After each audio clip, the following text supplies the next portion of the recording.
What's up, man? What's up? What's going on?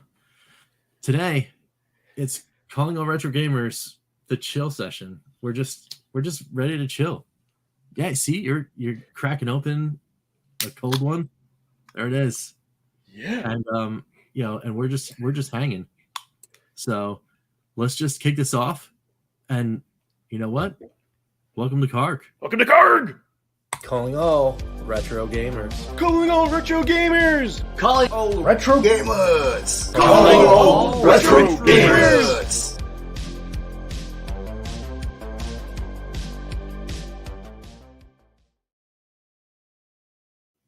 What is going on, everyone? Welcome again to Calling All Retro Gamers, where we're just gonna chill. It's a chill and chat. We got some stories. We've been to some places. We've seen some things, and we're just gonna share some stuff. So, how has it been, my friend? How has it been? It's been good, man. It's definitely been good. And to remind everyone, this is the podcast that me and Rich started, so we have an excuse to talk to each other every couple of weeks or whenever we decide to do this. That's right. Yeah. And what a wild couple of weeks it is actually. It's been pretty nuts. So I've been amazed at I threaded the needle of time is really what happened in the last 2 days, and I've been able to almost catch up to what I would have wanted to do, what my goal was for actually getting back in the saddle and doing more videos. And I'm so glad I was able to actually do that and thread that needle because it actually makes doing these podcasts and doing the stuff on the YouTube makes it so much more comfortable for me, because when I'm behind or when I'm super busy, a lot of times I'll just start a show and then I have no idea what to do. I'm just call the number at the bottom of the screen. Sorry. No. Yes. People, we remember the ticker. Yep. I'm so on point right now. We remembered the ticker right away. Yep. We'll be there all so long. I can totally relate, man. That's why it's I'm texting you today. I'm like, Don, did you CARG? So what's interesting? So and maybe you might do this too, that when I know I'm going to be going to go on vacation or things are rushed, I'm not going to do videos. I like to queue up a couple of them. And that's kind of what I did with my last 3 videos. However, the downside of that is then, to your point, you really miss making videos. Really, miss making videos. It's kind of weird. It's you already have them done. And it's but So yeah, I've been looking forward to this. Just got back from Kansas City, Kansas today. We went to visit family. Went to my wife's cousin's wedding. We had some good times. Got to have a good 4th of July, and drove 10 hours in one shot all the way back here. So that's wild. Yes, I've been up since 6 o'clock this morning. Went to bed at midnight. Got 5 hours of sleep. But what's funny about that is, yes, there's certain points of the day when you feel tired. The last hour is the hardest. But then when you get that second wind, oh yeah, no, it's totally awesome. Yeah, man, I'm telling you, this last 2 weeks has just been brutal. To the point where there was, aside from the Evercast and us doing CARG the 2 weeks previous, nothing. Yeah, 0 things happen on the channel, and it was just all right. But that was just my mental reset time. I just took that as just mental reset. So I'm actually not even going to try to catch up through that week. I'm just going to let those 2 weeks just evaporate, which I think is actually the best thing to do. But there were some things that happened previous to that. I had missed, what was it, 2 or 3 straight INTV Tuesdays and question mark Wednesdays. Well, I can tell you right now, especially because today it happened. But anyone that is subscribed over the Bacon Ice Cream side of things and had notifications turned on, I'm sorry. Because I need to get caught up. You guys got nailed with 4 straight videos. 1 at 10, 1 at 12, 1 at 2, and 1 at 4. Dude, I gotta make sure that I have all your notifications. I gotta make sure that I have all those out of my watch list, because sometimes YouTube is so stupid. Yeah, and it's so weird. And you won't get alerts. So I think I have 2 words. I need to go back and check. So yeah, so they know how to pack things in Canada. That's all I can. They really do. But anyway, yeah. So yeah, the 4 videos that went up today. The one was the news one, because there's the announcement that we're going to talk about on the Evercast about. they announced the new double cart. So there was that news vid that went up, and then I'm slowly finishing all of my iMagic games on INTV Tuesday. Or Imagic. Someone came up to me and was very kind and left a comment on my video, and they're just like, "Hey, the reason it's called Imagic is because it's supposed to be imagination." Ooh. The name was derived from that particular. Speaking of imagination, that's what I was fumbling my way through. We got imagination of Intellivision and Morphcat Games. Imagine no more. Yes, at least I have these waiting. Hey, what's going on, Pete? At least I had those waiting for me at the post office. So that was pretty cool. And I will say I was happy that those according to the tracker, those they were held at the post office since the first. So Video Games Plus is restored. Nice. I guess you get them you can get them a week early now from Fun Stock, but as long as I get them, I get them within the time. So that's cool. Yeah. So that's how far behind I am. Although I will say that the nerd and geek that I am, when I first came home, I did turn on my Evercade to update it to the latest firmware because I want to. Oh yeah. I want to check that out. I still got a 3-game and 1-game. Yeah, awesome. Those games, dude. And then I still got to patch Mega Cats 2 cart, Runner's Tale, to make sure the other games work. Yeah, I got to do that too. Actually, I patched to the new version, but I didn't actually put in the new cart to get the Runner's Tale patch, which would be cool. I definitely test everything. So one thing I'm dying to talk about that I do want to jump in. So yeah. While we were there, had some time to kill. The place in Kansas City, they call it the Legends. I don't know if it's like this outdoor mall. I don't know if that's named after baseball players and football player, whatever. But they had a Dave and Buster's. Nice. And it's been forever since I've been to a Dave and Buster's in arcade. Mm-hmm. Yeah, those are cool. So it's you go through there, get our chips, and then I don't know. I'm like, why are we standing around? It says Dave's Arcade. And of course, everyone has to eat. I'm like, fine. So we went in there, and so what was a neat tactic that I liked is that so between me, my wife, and my daughter, we got a card. Mm-hmm. And what was kind of neat about that is because we got one that was $60 or 600 chips. I don't even know how much. I want to say maybe I don't know if it chips $1, but anyways, what was neat about that is that when I wanted to play, I had to find them and then have them come with me and then swipe it, and then they would go off and vice versa. Versus if you just have a card and keep swiping it, you'll blow through that. Which I will say, we did get to play for a few hours. My daughter got some cool little tchotchkes there for tickets. I played a few ticket things, and my wife really likes to play the ticketed games, like the bowlings and the Carney games, and which is kind of fun. But yeah, it was just kind of neat. But what made me realize is those I haven't been to those RetroKillDashNine barcade places, only charge you $10 or $20 a person today. That's a steal. Yeah. No, it's actually not bad. And the strategy you use is the same strategy I use with my family when we go to Chuck E. Cheese. That is the official Chuck E. Cheese strategy. In fact, actually, you get them to, because I have littles. So you get them to get the bands, right?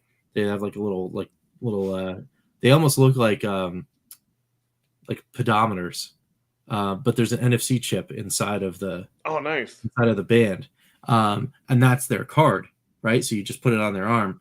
But so you let them go play, and then every once in a while, I'm gonna play some whatever game for meaningless prizes, or a skee ball, or play there's this racing game or whatever. So I'll just grab the band real quick and then run. As long as it's not within 30 seconds of the last time you've started a game, it'll let you go. And at Chuck E. Cheese, you can get an unlimited band. So it doesn't even matter how many games you play. You just keep playing forever and ever and ever. That's awesome, man. So awesome. What's funny, and I guess it's the choice everyone has to make when they do stuff. For me, filming things. So for me, I wanted to go and play all the games, and then I'll show cruising, which is oh my god, my favorite driving. Which I'll talk about in a second. So after I did go on and play my games, so then it was kind of funny because my wife was completely at the other end. I'm like, hey, would you mind just walking here to swipe? And I asked my daughter, I'm like, would you just film me one thing? She's like, well, can we check out the tickets afterwards to see what I could get? I kind of know. I'm like, yeah, sure, whatever. And so it was kind of funny because of that. Had to walk, swipe. She stood in place of the cat, and she stood exactly where I wanted to and held it. The only downside though is that you can't hear it as loud because I wanted to catch my facial expressions and see it. Although when I do, I probably maybe on the rewind I'll upload it better, try to make it better audio quality. But yeah, but so what's neat, and God, it shows how long arcades. Hey, Mr. Westerman, how's it going? How's it going? So, and I say I gotta play all the ones. So yeah, racing games definitely, but like I've been dying to play like the big Pac-Man. Mm-hmm. Like I'm sure. Yep, I've seen that one. So that was so much fun. But here's what it made me realize. That game having like a real like joystick actually made it like a million times easier. Mm-hmm. Like to be able to control. So kind of like when we were, I don't know. Well, I'll get to that in a second. But I guess some arcade games translate well. But I'm like, ooh, did I just become a snob now? Where like I need to have a joystick for that? You know, would it maybe be realistic to have an arcade one-up? But yeah, that made a big difference. So they had that. They haven't like you've seen like the Halo game, which is like huge, it's like 3 screens. And actually, I was surprised at one play. I actually got to play that for at least a few minutes, like a good time. So that was fun. There was like the Batman racing game. I know that's like not new, but I've been wanting to play that because it's kind of neat to like shoot your gun. But one thing I was excited about playing too, like they have that, and then they also have like the big centipede, which I never saw before. I don't think I've seen the big. Yeah. And it's I guess it kind of almost reminds me of Recharge, but it's different. But what excited me is you can play 3 people at the same time, and I saw 2 people were already there. So I'm like quickly swipe it, and so I was able to jump in, and we were doing good. Like there's like some bosses and stuff. But what I found is once the other 2 people died, and I was solo by myself, it was like super hard, like that, But play the 3 of us, it wasn't like Pac-Man where that was like very similar. So there were those, and then I actually got to play one game for like I guess there's like a Tomb Raider game. Which is on a huge screen, and that for the heck of it, I just like press the button. I guess somebody had left a swipe in there, which I'm kind of glad they did because the screen that was a little bit dim. But that was kind of fun. It was using a gun, and then to reload, you would kind of just like you had to put your hand on the top. So I kind of got my stance. So yeah, various gun games, various driving game. Yeah, I kind of got to play. I got to play all those that I wanted, but with cruising, and it reminded me kind of when you were talking about like hard driving and like Daytona, like. That was awesome because it's like it's the full cab version. You can feel the steering wheel. The music is blaring. The sound is infectious. So I don't know if that game is meant to be easier or not. I mean, because I'm like I don't like. It depends. I mean, because all those games have dips. So like they could just set it to like be a little more lenient because it's the one game maybe people that haven't played a lot.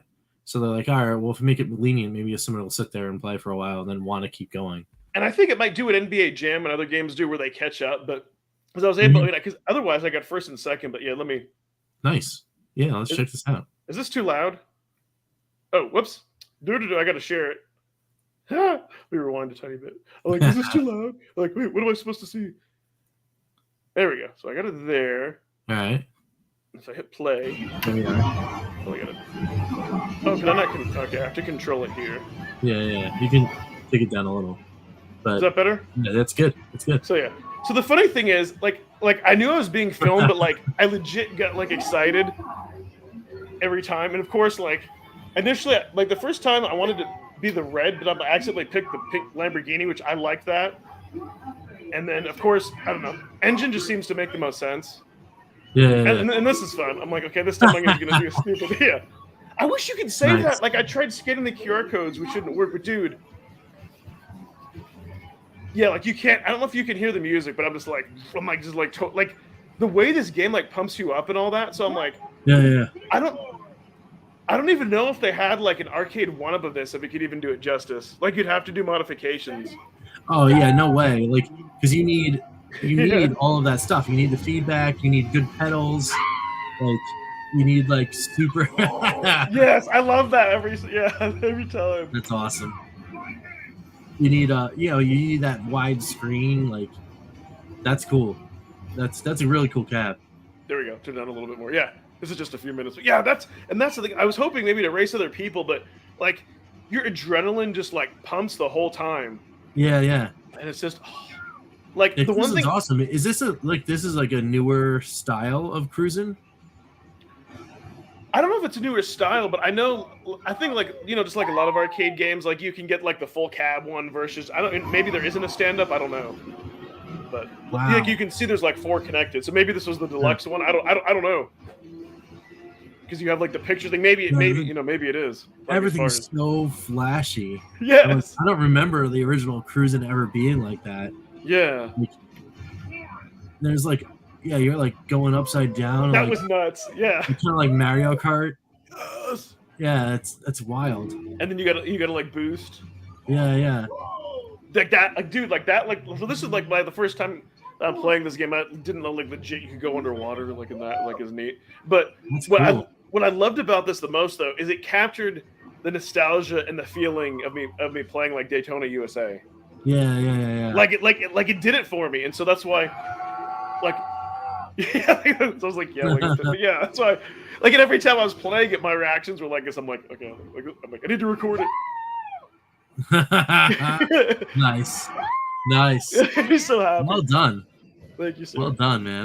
That made me so happy. But yeah, and then the camera was still, yeah, it was just like, like kid cam. She was just holding it like perfect, and I was so happy because in the past I've been told like, just don't get your thumb in the way. And all that, and that was the only thing that otherwise I fully, we were there for a few hours. I fully enjoyed myself, and I played that. I played that game 3 times. Like that's how much fun, That's awesome. Yeah, and they had like they also had like a Ghostbusters game where you had to like suck in the ghost. Like all those were fun, but this one was the most fun. So then I'm like, I don't know, man. Like that, you couldn't have in your house. Like it would be huge. Oh yeah, there's no way. Those things are enormous. Yeah. So I'm like, just that sit down cab would be like half of this room. See, and then I wonder, is part of the fun going there? Like, if you had that, there's only 6 levels. Would you burn out, or would it be fun to play once a day? I don't know. I mean, if you had access to it, I don't know. Yeah. I mean, it depends on like how you really feel. Like, because for me, if someone was like, oh hey, I got this hard driving cabinet for $500, I don't care where I have to put it in my house, I'm getting it. And then once it's in the house, yeah, you sit there. I would do like 20-30 minutes on that machine every day, and that game looks the way it does, right? Yeah. You get this big giant block cow, and everything else is just like a pixel. I would totally play that. So you know what? I'm just curious. I'm going to do a Google for Cruis'n Arcade Cab. Nice. Yeah, actually buy it. Oh, Cruis'n rocks. Best series on the N64, and his best game and on N64 in his opinion is Cruis'n. That's pretty cool. I mean, a lot of people like the Cruis'n on 64 for sure. I didn't really get into them too much because I just barely had an N64. Like, I didn't own one until much later. And when I got mine, I had one for a little bit, and I played the ones that you need to play, right? I played both Zeldas, I played Mario, and I played Mario Kart, right? And then it kind of like went away for a little bit. And then I got one again. I actually still have mine. It's upstairs. And I've got a handful of games. I got GoldenEye. And I think I have Mario 64. And maybe a couple other games. But now that, I'm intrigued by like going back and checking that stuff out. So maybe I would play some more 64. And Cruis'n would be one of them. Okay. How much do you think like one? Okay, and this is by Raw Throws. How much do you think one arcade cab would be? $3,000. All right, let me share. I'm gonna shock you. All right. And then keep in mind this is buying it like from them. Yeah, sure. ho! Yeah. Oh my goodness. $12,000, and that's just like wow. I mean, and that's just for the single. And that's for the single cab. Like the one that I had, like it didn't have like this thing here because they're all like, they're all together. But, that is out of control. $12,000. $12,000. That is wild. I don't know about that. So that's what I mean. Like I don't know. 700 pounds. Yeah. Wow. So it's like even if I was like a millionaire or I just had like money to throw at it, like just that would be hard to justify. But for like $500, or even $1,000, I mean, if you're rocking like Bezos cash, who cares? Exactly. Just get the four banger and put it in your extra room that you have in your 10,000 square foot mansion or whatever.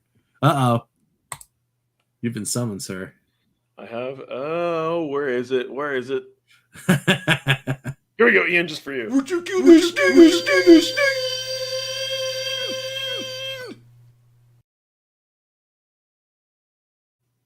I keep threatening to He's like, oh, and then I kind of then it kind of on that kind of have a kind of minor cool retro thingy. So yeah. Like the day after the wedding, we were going to my wife's her grandparents and all that, and like cousins and people show up, and I decided to wear like my Castlevania shirt. It's one of my favorite retro shirts, and so I'm standing there, and then like a cousin, not the one that got married, the younger one. I want to say she's probably in her early 20s. So she was just kind of standing there with her boyfriend, just like, hey, this is such and such, kind of introducing us, and they were just kind of like, hey, Castlevania, is that like a game? And I've heard of like Metroid and all that. And so then my wife just kind of like rolls around and looks, kind of like looks. She's like, you picked the one topic. So now I got to control myself to not go full blown nerd. But I'm like, yeah. I'm like, so I kind of briefly said what it is and the 8-bit and Metroidvania. And then I talked about, I'm like, do you guys know what an Evercade is? No. And then I kind of briefly described playing cards. And I'm like, I'm on a YouTube channel. Actually, no, that's what I think it was. My wife said, he's like, hey, he has his own YouTube channel. And so then I kind of felt like then I had permission to go full nerd. And then I'm like, yeah, like 381 subs. They're like, oh, cool. What is it? I'm like, just type in Evercade effect. They're like, is that you? And then they're like, yeah, I'm subbing. And then nice. It was neat. Yeah. So it kind of had a geeky, you never know, had a geeky conversation. And then my other cousin there, the people's house we were staying at, their son, he's like 8. And like he looked me up and he said he was going to watch my videos. And you never know with kids, like if and I tell the parents, it's like the next day I'm like, what do you think of my channel? And he's like, it's hilarious. So hey, an 8-year-old finds my stuff funny. So hey, well, that's awesome then. Oh, and then on top of that, so then that's weird. It's funny because you think all these retro stories. So then in the living room, I kind of see like a PS5, which is weird because I'm like, kind of like when you would see like a unicorn, because they still are difficult. Yes. To kind of get. And then I kind of asked him about that, and then it was like the kid. He's 8 years old, and I guess it was a Christmas present. I think like family members, like Chip, Chip did and actually found one in the wild. Yeah, so I actually got to touch. I actually got to touch a PS5 controller, and then he mainly had sports games, and so then I'm like, well, let's play. I guess they had the basketball 2K, which 2K22. Yeah. Which it's different than NBA Jam. I mean, it's funny. Of course, I was in the lead by 10 points, and then he beat me. He's like, "How does it feel to be beaten by an 8-year-old?" But which is kind of funny. Yeah, simulation basketball is a whole new world. But what happened though? 2 things. 1, I think I got overconfident. 2, I noticed in the beginning he was trying to go for the 3 points and threw him away. The third thing that I don't like is that the computer, like the AI, like it wants to set up 3-pointers and it like wants to set up shots for you. And I'm like, I don't want to do that. Like sometimes you'd go in close just to do like layups and dunks. But sometimes like the guy would move back and it was kind of weird. So it's it was kind of like figuring that out. And then there's like a shot meter, which you don't you don't want it to get in the red. So it was like different. It was like, I don't know. I guess an old man trying to play. That's how I kind of felt. Well, it's because the reason why it's doing that is because, like I said, in simulation basketball, it's like such a crazy new world, where it's actually trying to teach you the strategy of an NBA game. So it's like, are you going to go in and do that? Like, probably not. No. And you can do 2v2, and I tried. That made it more NBA Jam. But what is neat about that I admit, is that the way that they made it with the cinematic, like they made it like a real baseball game, like the way that they do like timeouts and they show like the close-ups of the coach. So that was kind of cool. Yeah. Now, I will say, like, huge kudos to Sony. Like the PS5 controller is awesome. Like it feels really good. Yeah. Now that was using the analog stick. Now I haven't used it to play retro games like the D-pad. It may be different, but at least it felt good in your hands and for playing. Yeah, I've heard a lot of really good things about the DualSense, and I mean, I've only seen one ever in the wild. It's the one that my brother-in-law owns because that's what we got for him for his birthday. Yeah. But it's cool. I mean, I eventually want one.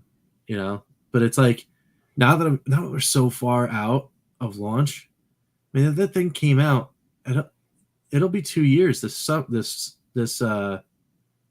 November, won't it? Yeah, it'll be 2 full years, I think, since the thing's been out, which is nuts to even think about. But yeah, go ahead. So here's what's fun. So I guess I'm different in the situation. So I kind of thought about that. Like, do I want to bring that? Do I just want to bring my Game Boy?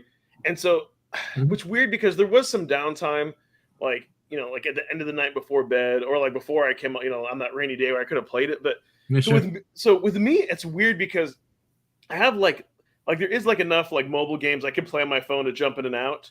But with me though, it's like it's strange because like when I go on vacation and do stuff, even though sometimes it could be boring, sometimes maybe some stuff, other things are really fun. But in the end, I always have fun, and I feel like I don't want whatever handheld I have to kind of take away. Because if you're visiting family and you're being with people, and then you get into good conversation, you know what I mean? So it's like I don't, I guess I don't bring my I don't bring my handhelds on vacation. What I wish I would have done, and what I might do next time, is the broken one behind me. Yeah. Maybe just to like for like picture like opportunities. Like maybe like even to the beach and stuff. And then if you have to do like a risky shot, as long as it doesn't like shatter, because I would like to be able to like reuse it like the broken one that I have. But like if it gets like wet or dirty, like who cares, because the D-pad is broken, like it turned, maybe like for like weird picture opportunities. But I guess I don't know, like in Rome, it's like do as the Romans do. Yeah. It's kind of like I don't know, like it's like I don't like I'm scared to death of heights, but it's kind of like if we're all hanging out and it's like, hey, everyone's going bungee jumping, maybe I would. I don't. That's an extreme example because maybe like again like fear of heights, but kind of like I don't know. I like it's fun to like live in the moment. I feel like I could like play video games at any time, but it might have been nice for like a little bit before bed, but then it's like, but then there's kind of like the paranoia. Okay, do I I could bring my white one. I'm not going to bring my purple one, but then what cards do I want to bring? What if I lose those cards? I don't know. Maybe I probably think like way too much into it, like way too much into it. But sometimes it's kind of like that. And then sometimes when I have brought my handheld, then I don't end up using it, or I start to use it, and some other event happens. I'm like, well, then why do I don't know. I'm into like to use them like before bed or like chilling on the couch. Like I like to have them like around the house. Yeah. Very cool. So that's where he said that's fine. I do enjoy it. But yeah, I mean at the same time, that's cool if people who do do like to bring it. But yeah, I'm always kind of a well, I mean, it's kind of torn. Consequently, I will be on a vacation shortly. My vacation starts actually on the 13th of July. Oh, nice. So I'm out from the 13th through somewhere in the 20th or something like that, 21st. I don't know. It's like 7 days or eight days, but it's 7 nights or whatever. So that'll be really cool. We're going to the Dominican Republic to an all-inclusive, and there's going to be some downtime there, because the whole point of going to an all-inclusive is do whatever you want, and then you're not going to leave the site. That's a little bit different. Like if it's just, hey, we're going to hang out, maybe we're going to be by the pool and have some drinks like that, like then I could see that would be maybe a lot of fun having an Evercator in hand. When like you're not going to be interacting with people, like sure for the first day, but then your wife will want to go off and do her thing to take a break from you, and I don't mind what you know what I mean. Like like you maybe want to take a break and then you'll meet up later. So yeah, that I get if it's Yeah, exactly, and that's 100% what's going to happen. And then the kind of the ends. See, that's what's kind of funny. Like I would almost rather do that, like even if it was like $100 handheld, because I don't. It seems like with the Evercade, because it's like the one thing that I collect.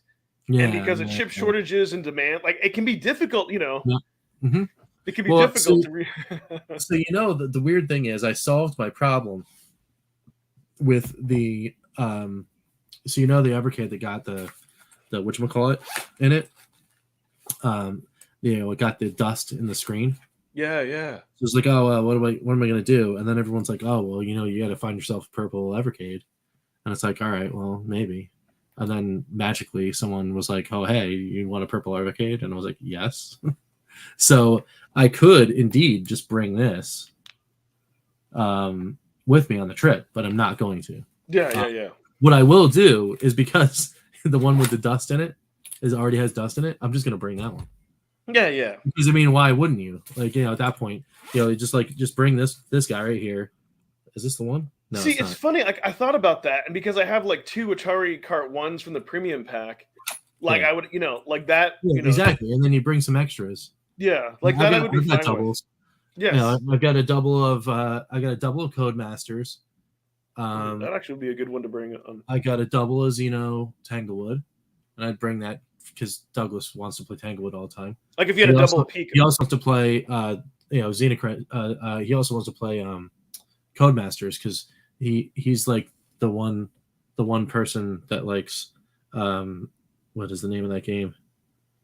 Super Skid Marks, because it has cars, and that's it. Yeah. So, but so he will play that, and then I've got an extra Indie Heroes. So like as far as that goes, like I'll still take Pico 1 because I have to. Yes. But I mean, if it's the one that unfortunately gets eaten by customs or something, then it's like, all right, well, I know where to get another Pico Pico. 1 isn't too hard to find. See that again, yeah. So I'm not gonna be too worried about that. But it's interesting though, like when your retro things are also like collectible. You know what I mean? Yeah. Yeah. So I got my like this is my new Go bag for Evercade. So I just basically it's an NES Classic case actually. Oh, nice. It is. But then you just pop in your carts. Yeah, right there, and then you got your handheld. That's the one that's all dusty, and I got the space for my my charging cable, and then that's it, and I'm ready to rock. So I just put all that in here, and then that's it. And the cool thing about this case, this NES Classic case, it was the GameStop used to have these, and it's actually a hard shell case, so it's rugged. It can take a little bit of a tumble and not have a problem. These went on clearance about 4 months ago. And they were $2 for the case. I'm like, how are you not going to buy one? Oh wow! So Ian, since you did mention about getting one of those like mini handhelds, and I'm sure that the one here you can also get this off of like Amazon, but I'm just showing AliExpress. But like the mini, like the Mayu Mini, like. Two or like it's like $60 and it can emulate everything up through PS1 and it's like really customizable and it's actually quality. So it's like if I was going to get something, or like that. Yeah. Oh yeah, that's right. You have the Embernick. Yeah, the Embernick. So this is only $60. Yeah, but I think the reason I don't is it's just like I don't want the hassle of like emulation and dealing with ROMs. I mean, at least with that you have a purpose. For like your Master System Mondays. I bought the Embernick because. I wanted a way to play Axe Battler because I own it. I own Axe Battler. I can't play it on my Retron because it's the one game it won't work. So I had the Embernick that'll actually play the ROM. And then I wound up finding out that if you do the cool things to the Embernick to make it play better, you can still play Axe Battler and it plays awesome. It really does with the new firmware. Like the custom, yeah, but it won't output via the mini HDMI, so you have to have the crappy emulation and the mini HDMI, so you can actually capture the footage, or just have the Embernick. So I almost like I got the thing, and I'm almost at a point where I'm going back in time, going, oh well, I might as well just find another emulation device. But there's a way you can have best of both worlds, actually. Yeah, well, I was gonna say, is the firmware stored internal memory or is it stored on like the micro SD card? The firmware is on the micro SD. Okay, here's what you could good because like some of those handhelds, like only the ROMs are stored on. What you can do is keep a micro SD card with the stock firmware, and then have a second micro SD card with the custom firmware. Yeah, I do actually. This card right now. Yeah, and then just pop them out. Yeah, I mean, this card has the stock firmware on it. Well, there you go. With the ROM, and then with the ROM I need, and then the other one has the same thing. So I can swap it out, but it's like, it's, I don't know. When I play it, you can feel it. Yeah, you can feel the emulation like chugging, and I don't really like it, but that's all right. It's fine. There are other ways of getting this job done that I found out recently, and some of them are incredibly, like, not that difficult to do. I just need to buckle down and do it. Yeah. And that is a great question, though. I'm glad that it was Ian over brought it. Yeah, he started that topic. That when you go on vacation, so and then it's like, or like, I love the form factor of an SP, but then like, do you want to? I don't know. So here's the funny thing. I really. For something like that, maybe I would almost want something like a Playdate, because it's something that you could play outside. It requires a light source, and then it's gonna just have a bunch of games. It's gonna have a bunch of games on it. You don't have to bring anything else, but you're not going to be sitting at it for a long time. You know what I mean? Like it's quick jump in and jump out. Mm-hmm. Cool. Well, hey, Yeah. That's Valiant Thor. Thank you so much for finding us. That's awesome that you found us through the YouTubeverse. Woo! Glad to have you here. He's playing Super Tecmo Bowl at the thermal test complex. That's awesome. That's awesome. That's so cool. That's super awesome.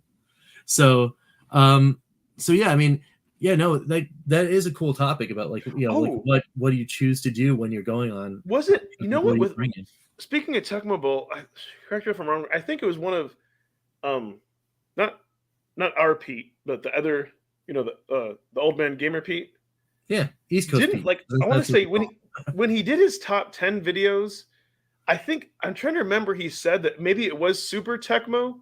It was one of the first version of Tecmo Bowl, but he said I think it was the second one, and he said it was like the best version because they fixed, like they added more plays, like they fixed everything that was wrong with the first one, but they just didn't add a bunch of extra stuff. Then he was like every version after Super Tecmo Bowl wasn't as good. But yeah, I think he said that was like it was like his top. It was like in his top 10 game. Like I think it was like his top 10 SNES games or something. I think you're right. Yeah. And if anyone would know, it would be Pete because man, he's like resident historian Pete. Dude, so what's funny about this? Since what about football? So they had this game. I don't know if it was, might have been called NFL Blitz, but it was a physical game where like kind of reminded me like of the old track and field where like you put your feet and you have to like, you know, like run up and down like through tires. Like it was like training, and then you had to jump over them like at the same time. Yeah. And it was like 20 tickets for the first level, another 20. I didn't get past the third, but all I have to say is I felt like I got my exercise for the week. That's I was awesome. Yeah, that's awesome. So some tickets. That's really cool. I was like, how much could you have to really exercise? Nice. That's really cool. Oh, Lloyd just joined us. Hey. What's going on, Lloyd? What's up? So, so speaking of getting exercise, maybe we could, pop into a little field report action. Oh yeah. I know you're dying to talk about this. Yeah. Yes, yeah. I mean, I went to too many games. It was just was it 2 weekends ago now? Call us. Yeah, give us a buzz.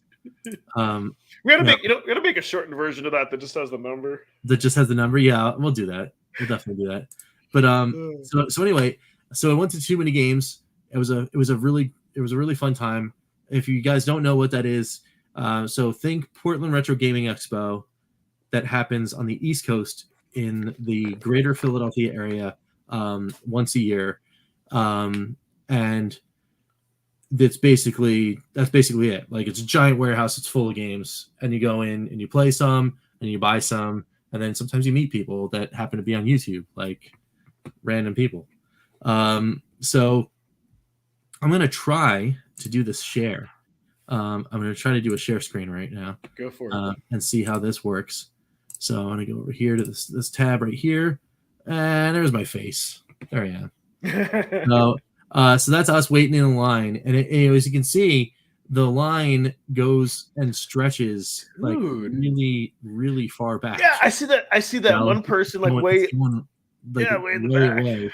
So that's pretty crazy. So that's my brother-in-law Keith in the back, and his wife Jen. There in the Lego Marvel shirt. So it's pretty awesome. We're just like went over there and chilled and did all that kind of stuff. So let's see if this plays. I don't think it'll play with audio, but that's okay. Let me just play this. Play. It doesn't want to play. All right, fine. All right, so these were arcade machines. So this is the arcade area. So they basically, in one of the warehouse sections, it's straight up put a whole arcade in the place, which is awesome. Dang. Then over here, there is an entire section. I wonder if I can get it. Come on. You want to play. I would say, what if you like stop sharing it, hit play, and then try to share that? I don't know if it would work. I mean, I know what will work. Is if I do this. Download it. If I download it, and then pop it over. I could do that for sure. So where is this? Where folder is this in? Yep. This is in my downloads folder. Okay, we get really high tech and technical. Yeah, we're doing all sorts of fun stuff. here. So let me actually just do this. Let me stop screen. Yeah, I was gonna say. I'm gonna put this here. While you figured that out, I'll entertain people with my green putty. Because the one thing that I want to show in this particular one, where's my downloads folder? There it is. Putty. All right.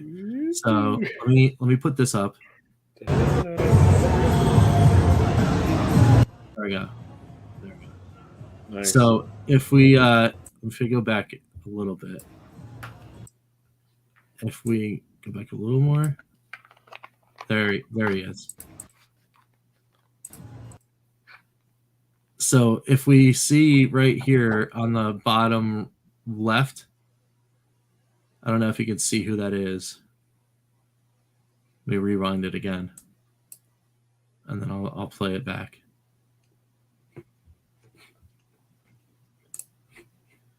Yeah, if you can move the cursor, like we need like a draw tool. Yeah. There we go. Do you see him? Do you see him right there? The dude right here, or behind? The dude in silver. That's not like a C3P. What is that? It's Pepsi Man. Oh, from that PS1. From the PS1 AVGN episode. Oh my god! The Pepsi game. Wow. Okay. So like, people get into this, and they do. Wow. They get in there. That's such a great obscure reference. Yes, I mean, when you're calling out Pepsi Man, wow. you know something's going on. That is awesome. So anyway, let me let me hit play again, and then see if it can keep going a little more. I forget what part of this. I think we're still in the line to actually get into. Oh, so you're not in. Wow. Okay. We're not even so we're like in a waiting area. So anyway, let me remove that because all sorts of crazy stuff is starting to happen there. So let's remove that from there. And then there's a guy that streaks and runs back and forth. No, yeah. But I mean, hey, how many days you're gonna see Pepsi Man? That's great. I love that. It's pretty wild. So let me go back. What else you got? So this is more of the line getting in to the actual zone. This right here is the RetroWare booth where they showed a whole bunch of indie games that are the RetroWare brand. And some of these games, I mean, all of these games, like Love 3, the AVGN game, what is it, like something bird twist, and more. They're already out. They're, you can get them on Switch and like that kind of thing. But when I saw these games, when I first saw them, I'm like, wow, what I'm thinking? I'm thinking like a quad cart, for like Evercade. You know what I mean? Like these games that are on there, these games that are being played are like really kind of crazy. Now I don't know about the AVGN game. Oh, the Angry Nerd, yeah. Yeah, so like that's in that cabinet is actually the game that's being played, the AVGN game, which is pretty cool. There's this puzzler called Dumpy and Bumpy. It's like, man, these games, I guess, like I'm telling you, it would fit. You can have a RetroWare cart and have all 4 games on it for $20 or whatever. We'll save the details for Evercast, but let's say with today's news now we knew that Evercade could run stuff like natively because of Fairy Fire, but now we know that for 100% on the cart, they could, they could have games natively. So yeah, they could. Yeah, 100%. They could port all that over. I love that. So then this is the Eagle Island Twist is what the other one is called, which is pretty neat. That is so cool. Yeah, so that was my brother-in-law playing for a little bit. The videos seem to not want to work tonight, so. This guy right here, I wish I could tilt it, but these are Funko Pops, and in the middle one right here is a Michael Myers Funko Pop. And if you can see, let me just zoom in. If I can highlight it right there, I don't know if I can zoom, but you can kind of tell that there's something written on it. And the reason why there's something written on it is because it's a signature, and the signature is from John Carpenter. So that's awesome. Let me show them. Isn't it like $300?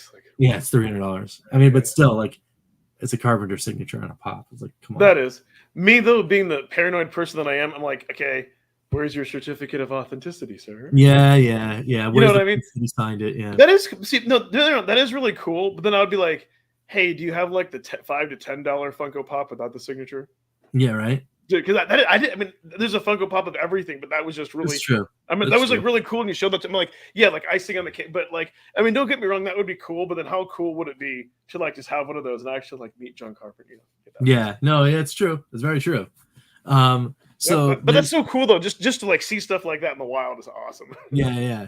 So then you get this huge RetroKid cabinet right here, which is nuts because this drawer that pops out, it's got like Wii controllers, it's got spaces for Xbox controllers, GunCon guns, and then of course a four player full set on top with a rollerball. Is that just the bezel? What the bezel? I'm sorry, because the screen looks like small. That's just the bezel, right? Oh, it's just they put a bezel because it was running MAME. Okay. I was like, full screen games look like this, which is the same cabinet in a different. This is the Batman one. That's very cool.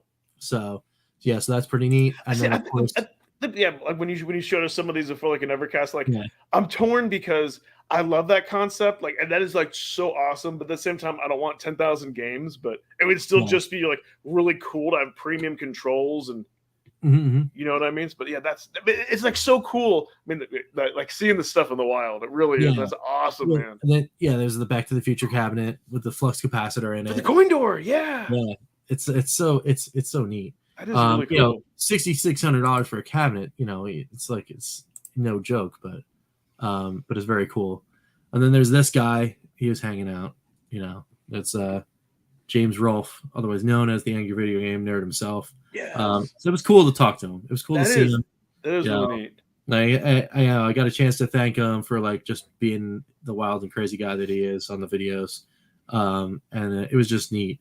And then I got him to sign my. I have NES Classic controllers for the Nintendo Switch.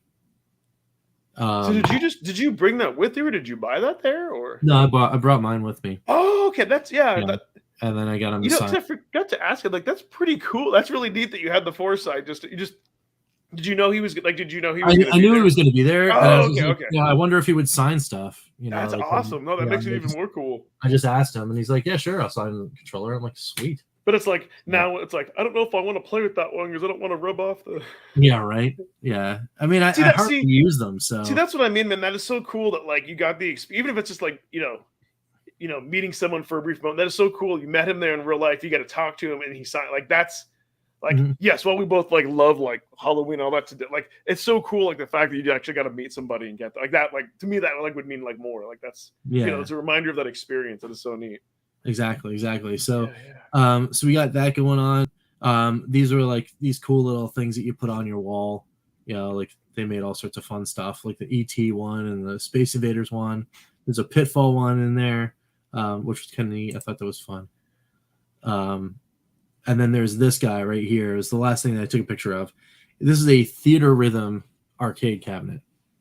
Now, I'm a huge video game music fan, and I love Nobuo Uematsu. He's like my favorite video game composer of all time. He, of course, did most of the soundtracks for every Final Fantasy game in existence. And this cabinet is basically a celebration of Nobuo Uematsu. It's like, here, play a like really funky rhythm game on this cabinet using these little like buttons down below. Two of them are actual like up, down, left, right buttons, and then like there's actually buttons to press on the actual cabinet. And I know we talked a little bit about this. I think this is an only Japanese cab, right? Because I know like in Japan, like those like rhythm games are huge. Like I don't think they are here. Yeah, no, this is a Japanese only cabinet. Yeah, I mean, I wish this thing came to here. I totally wish this definitely came in here. I don't know.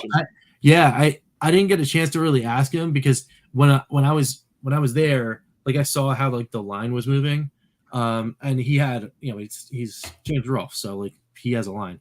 So it's Just submit his game for him. I think can anybody go to like Blaze's site and submit a game? Like submit it for him. We should do that. Yeah, right. So well, I mean, I don't know if Ian's question is actually like does James know about the Everkid? Like, does he like know what it is or play it and that kind of stuff? I think that would be a great question to ask him. But I would give Blaze a lot of exposure. Yeah, well, cool, I mean, if I had the chance to like actually, if the line was like really low or there wasn't anyone going on, I would for a while. I'd be like, hey, do you know about the Evercade? Because I had all 3 of the ones that I have charged in the bag, the side bag that I had the controller. So I would have been like, oh hey, check this out. Like you can play all these, all your crazy games. Because some of the games that are actually on these collections are games that he did episodes on. Ooh. He's done I think he's definitely done some off of Codemasters, because he did he do B-52? He might have done B-52. Hey Rich, I don't. Yeah. You know what? I know. I just thought of a way where you could ask that question, not be intrusive. Sure. Yeah. Because you know how you had him sign the controller, right? So now maybe like he sees a lot of people, but he might like, hey, he might remember you, Bacon Ice Cream Productions, Rich. So like the next time you see him go to a convention, what you got to do is be like, hey, last time I was here, you signed this. Would you sign this for me? And then hand him one of your hand him one of your white Evercades and just like So you know what? It would have to be though. I'd have to find. I mean, it would have to be like Codemasters, Oliver Twins, or Pico, because you know what? I'm pretty sure I want to. This is the part where I'm going to check. I'm going to check this right now, as we're going on. Like just hand it to him normally. Like could you sign this? So he did the Immortal, as an AVGN episode. So I would have him sign my Pico if he would sign it. I would have him sign Pico. Well, but hand him the Evercade, maybe with that card in it. You see, because that's what I would do. Yeah. Like, and then hand it to him and face forward, be like, where do you want to set it on the back? And maybe he might do a second look, and maybe he turns it on and plays it for a moment. Well, I mean, I would turn it on and hand it to him with the Immortal loaded. Like, hey, can you sign this? And he'd be like, Dude, if you do that, you got to get like one of your family members to like film that. That'd be cool. Oh, that'd be excellent. Yeah. But the good news is as far as like wrapping up the field report for Too Many Games, I will go back to Too Many Games. Like 100%. And Rolf lives like 40 minutes away, so he's like always there. So I would totally go. I did. I mean, I don't know, like cheeky or whatever. So Pat Contry is also there at Too Many Games. And I was gonna bring him something to sign. I was gonna try to get him to sign a copy of Armor Battle, but that didn't work out because he apparently got sucked into some kind of panel or something like that. Oh man. And like I went to the booth 3 times. The first time we had beat him there because we were the first ones in, and the booth wasn't even set up yet. I was like, all right. And then we were walking around for a little bit, and then there was someone at the booth, but it wasn't him. And I'm like, okay. That sucks. And then we went back, and it was like, oh, well, he's got to be there now. The booth was closed because he was on the panel. And I was like, all right, whatever. And we were only there for Friday, so it was like, all right, we're getting out of here. Yeah, we're done. There's always next time, I suppose. Yeah. So, but anyway, wrapping that up, I totally will go back. I will totally do other things. But there were some cool things that I saw there, like that were like tangential. Like there was this cool guy here. His name is Eric Raj. He's a speech language pathologist, and he had this game called Jump Rogi.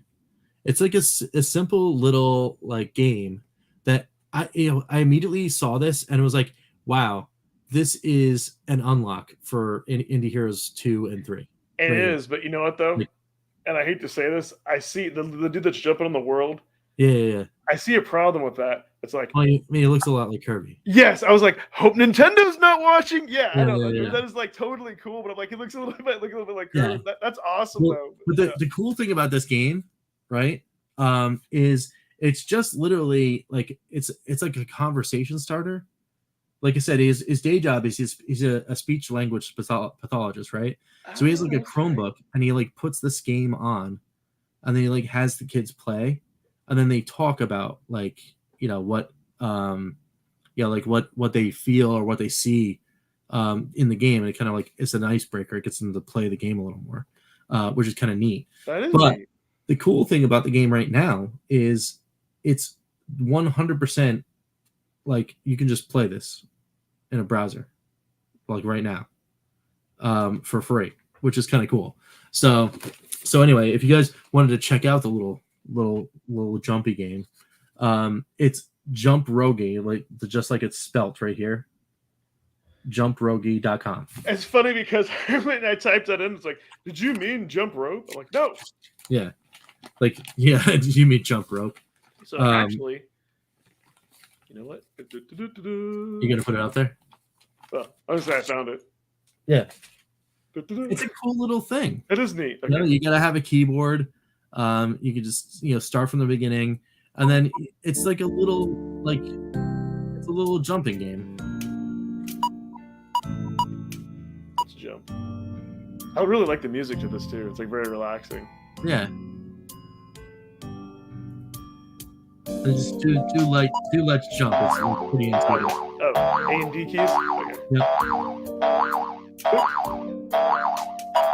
It's good. No. Yeah, do the left and right again. Yep. Next. Okay. And then double jump. There you go. Okay, let's jump. There you go. And that's it. That's the entire controls. Or left, right, jump, double jump.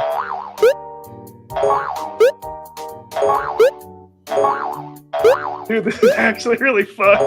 Yeah, I mean, it feels really cool. It's it's just basic.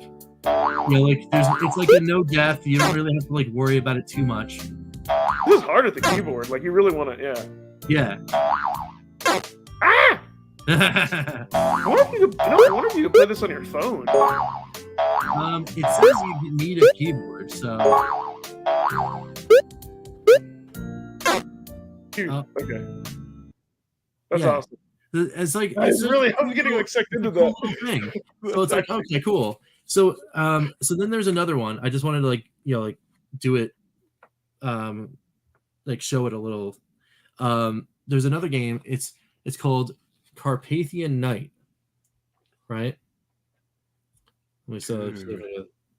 Oh, I'm getting like total Castlevania vibes. I love that. Yeah, you should, because it is unabashedly a Castlevania-like game. Now, this is another reason why I show stuff like this and why I went to the indie counter and played these games. It's like, okay, all right, well, maybe we can't get Konami, right? Maybe we can't get Konami. But we could get this, maybe, right? You get a Castlevania-like. Why not? If you're not going to if you can't get the real deal, get the next deal. At least the bouncing sounds aren't annoying. Oh, dude. Oh my god. Hold on a second. I found it. You found it? Turn the volume down. And here's the launch trailer. Yeah. I hate YouTube. Because I was gonna say, even the music, it sounds like very Castlevania. You're like, oh my god, that's awesome. Yeah. So check this out. Check this out, guys. See if I can share. Hit play. There we go. Actually, let me turn it up through here and then a little bit, yeah. Turn it down, yeah. So everybody can hear the awesome. Yeah. Sometimes I thought. There we go. What's up, everyone? Welcome to our Kickstarter. Sorry. We invite you to try the Carpathian Night demo, which is now available on Steam. Oh my god, look at this! On the campaign page. Wait, you can play the demo on Steam? Night is a tribute to retro horror platformers and the classic monster films that inspired them. It is an action-focused adventure that takes heavy inspiration from the 80s 16-bit Classicvania. Carpathian Night takes the army across the monster-infested countryside into the heart of the ancient Castle Dracula itself. Yeah, I love this. Dracula's Army of the Dead is composed of several classic monster empires. Classic monsters, blah, blah, blah. Yeah, okay, cool. Players who obtain an S. Yeah, anyways. Yeah, No, I mean, dude, that's awesome. So I got to play this at Too Many Games, and it is the real deal. Like it feels just like original Castlevania, like Castlevania 1. You know, like it has all the same kind of like aesthetics, but the music is awesome. The sound effects are awesome. Like, you know, it's just a cool game. So yeah, that's funny. Lloyd is saying at least the bouncing sounds weren't. I was noticing that in Jump Rogi, yeah. So yeah, this game is you know, like it's coming out like sort of soon. You know, like it's an indie game, so like a lot of these games are kind of like, you know, like are they going to come out, you know, like right now, later, whatever. It's always ... when it's done. So hopefully they said that they're trying to target the end of the year as a release, which is awesome. And when it does release, I will be able to give you another field report from that game directly because I wound up backing it while I was there. See, what's funny about something like that, if I saw that, let's say, in a retro store or like a GameStop or something, like a physical copy of the booklet, and it was like $20 or less, like, dude, I would buy that. Like, if that was because like that like, and you know, that really interests me. And that's kind of funny. Before this, like, I don't know, like when we on vacation to the place, I've just been going to GameStops in the mall, and like the ones in the mall are really small. I don't know. I guess if you're like an Xbox user, they're really good, but for PS4, I don't know. They don't have this, but I don't know. That's why I say I usually find disappointment, but sometimes. So when we're on vacation, they had there before you show yours real quick. They had they had like Alex Kidd, a physical copy for $20, the new one. But I'm like, you know what? I don't like Alex Kidd that much to, you know what I mean? Like I would maybe play it once, but if it was like, I don't know, one of the Ninja Turtle collections or like Wonder Boy, I would have like snapped it up. So yeah, I definitely know like for me, like, you know, definitely like I can't just display it. I can't display it on my shelf or play it more than once. Like it has to be something I really like, which I guess is good. You know, you want to be that collector where it's stuff like you really like. But yeah, show what you have. I'm dying to see. Yeah. And by the way, full disclosure, Rich hasn't showed this to me ahead of time. He just kind of secretly held up the bag, like, "Ooh, what's that?" Yeah. So like, I mean, in the bag, I'm like pulling out like some of the swaggy items and like. Yeah. What else you got? Yeah. I assume you bought something too, probably. I got my Jump Rogi pin for the Jump Rogi game. So you had to wear that. People be like, "I like your Kirby pin." It's not Kirby, it's Jump Rogi. That's it, right? So. There was this game. It's actually in the other room. It's a card game. It's called Cake Off. There's a little sticker for it. Ooh. What this game is, it's basically kind of like it's kind of like a Go Fish almost, where you have like recipes and you have to build the ingredients in order to like complete your recipe. You get 2 of them. Each player gets 2 recipes, and you have to actually like play cards in order to finish your recipe. I thought it was really cute, something fun to play with the kids. You know, my only issue with a game like that is that I'm like, man, now I'm gonna want to eat. Yeah, right. So yeah, I mean, there were a couple more like indie kind of games, and again, like every time I saw one of these indie games, I'm like, man, like where is Sean? Where is he? Like he needs to see all of these right now. So I guess I'm being Acidric. No, I haven't. So what's interesting, so like again, I don't know. That's one of those things where and maybe it's the thing I might have to see more footage, but I'd almost want the original. I mean, I don't know. Like when I saw the art styles, they looked a little bit cartoonish, but I don't know. I'm kind of torn, but it is a new game. That's one of those things where I may not actively seek it up, but again, if that's at a GameStop or a retro store and it's not too much and it's a physical copy, I might. Otherwise, that's like a deal where if it's on sale for like $4.99, I'll pick it up. Because for me, like digital games, at least for like the PS4, like I consider them to be disposable. Yeah. Because you don't know, like Sony has done a good job, like you know, for now, but like PS3 is gone, but like when the PS6 comes out, PS4 will be gone. So yeah, you know what I mean? Like if I pay a couple bucks for something like a Pac-Man or Contra that I know I could get, then maybe, but I don't know. For like digital games, like unless I know the store is going to be there or it's like a Steam Deck or something, I don't want to buy a bunch of digital stuff because you know, it feels like you don't own it. Yeah.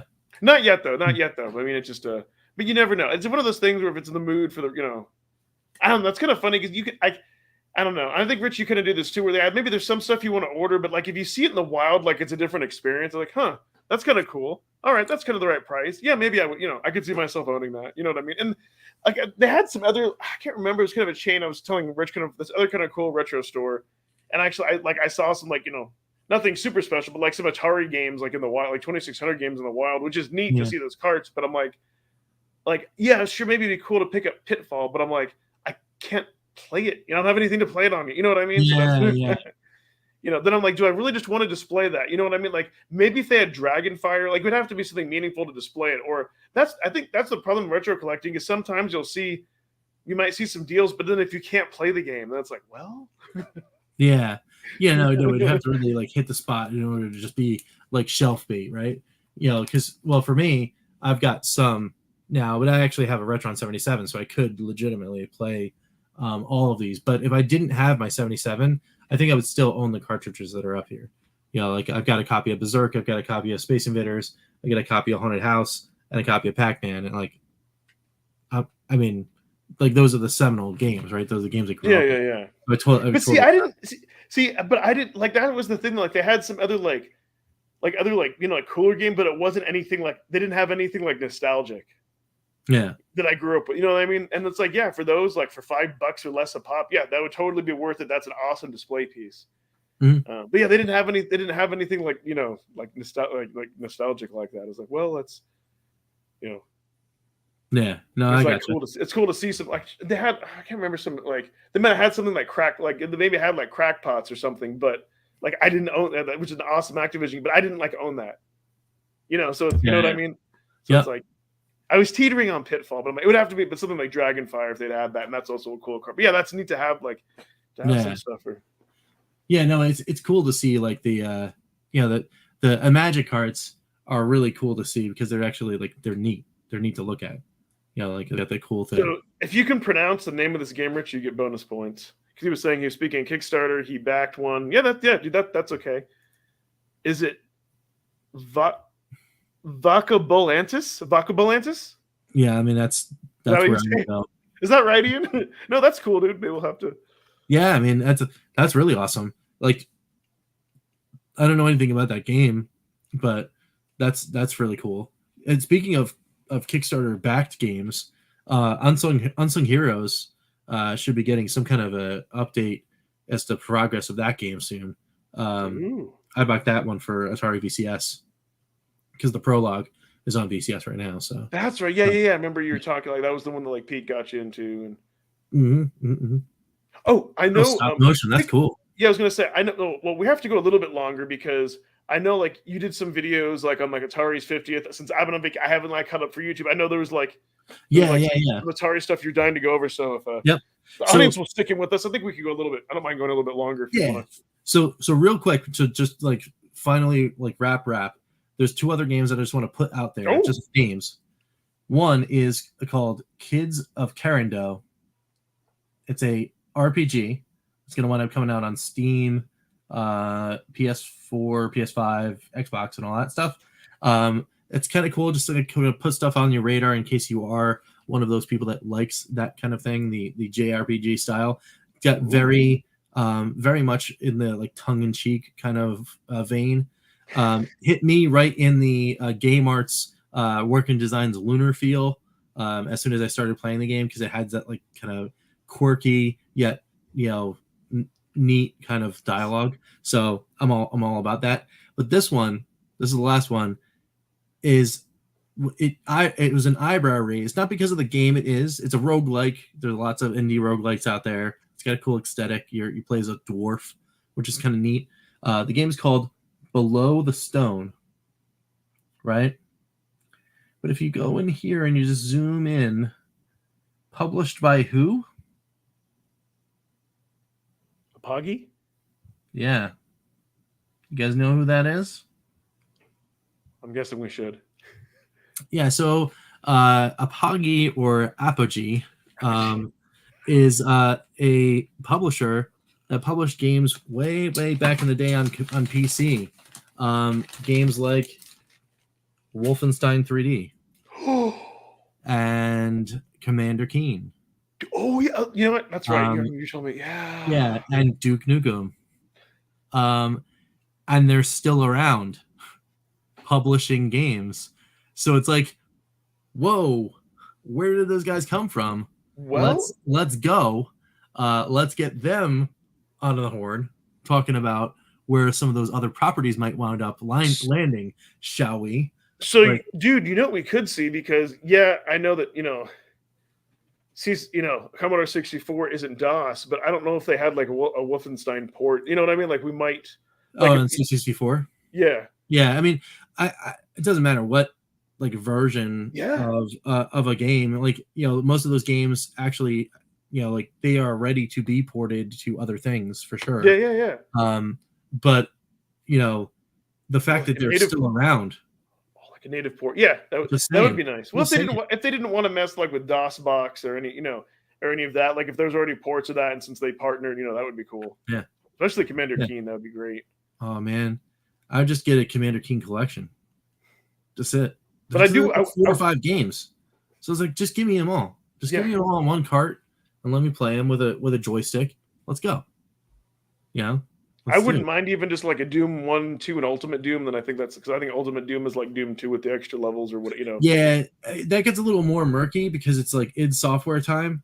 Because like Apogee, I think they published the first one because they were big enough to help out. But after that, id went off on their own. So all the Doom games are no. Duke Nukem though.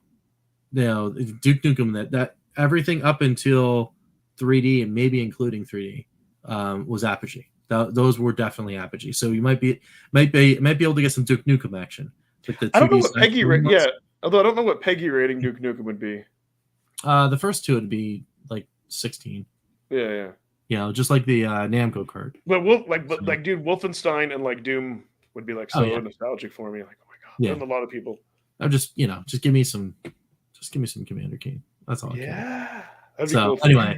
So that was cool. That's the field report there. So then real quick, I know we're going a little over, but I just want to talk about it again because it's so fun and I want to see your reaction. Yeah, I haven't gotten to see any of this stuff. So Atari announced 2 different games that are coming out. One right before the 50th anniversary, and then one right after the 50th anniversary date. Right. There was a cool interview, and I talked a little bit about it in my Newsline wrap up, and it's cool for Atari fans, but like I want to talk about the games because the games are like kind of the more exciting thing. Yes, it's all about the games. So the first game is Atari Mania, and what is it? It's a mini game collection, right? That is set as you play a protagonist, which is the curator of a museum.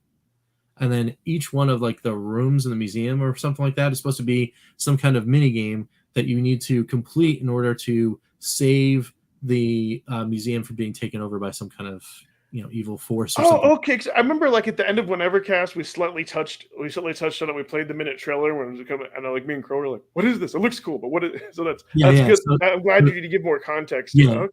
So I'm gonna pop up the trailer again.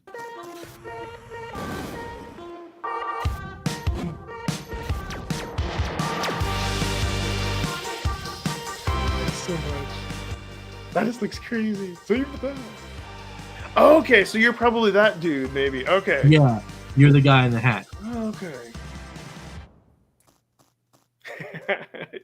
So you're just I think this might be different. So you're just like cleaning up. Oh, okay. But you can see all those flashes that go by. There's like all these different mini games that are related directly to properties, right? So it's like really cool. Like I never thought that Atari would do something like this, like a mini game collection. Yeah. So is there like the main plot where you're the protagonist, and maybe let's say you have to do some quest, and then you like unlock Centipede, and you can play like some weird like Centipede mini game. I don't know. That's what I mean. Yeah. You go into this room, and then like something happens, and you have to like play this little mini game that's on the screen right here. That's I don't know what kind of game it's supposed to be about, but there's Centipede right there. Let me bounce around a little more. See, if they do that, and if it's like priced like at $9.99, like if it's it costs as much as the Recharge games, and I'm like, okay, I'm in. There's Yar's Revenge right there. Let's see what else is there. Like all these different like these different things. Like there was like so many. There's so many different ones that keep. You know what? I gotta thank you, Lloyd. Thank you. Yeah, it looks like Magician Larry. Thank you. That was like my first. So I think this is like the first thing was Canyon Bomber. This is kind of like I don't know. Maybe this is like a Pong thing.